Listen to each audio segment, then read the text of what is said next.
Imagine walking down the street and a random citizen corners you, demanding to see your papers. Now, imagine a crowd of angry taxi drivers stepping in, turning the sidewalk into a chaotic, violent battleground. This is the terrifying reality that just exploded on our streets.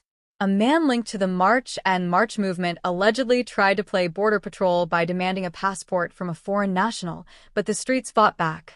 Enraged taxi drivers confronted him, demanding to know, "Who gave you a badge?" Before anyone could answer, the confrontation turned physical. We are watching the dangerous line between citizen activism and lawless vigilantism completely shatter in real time.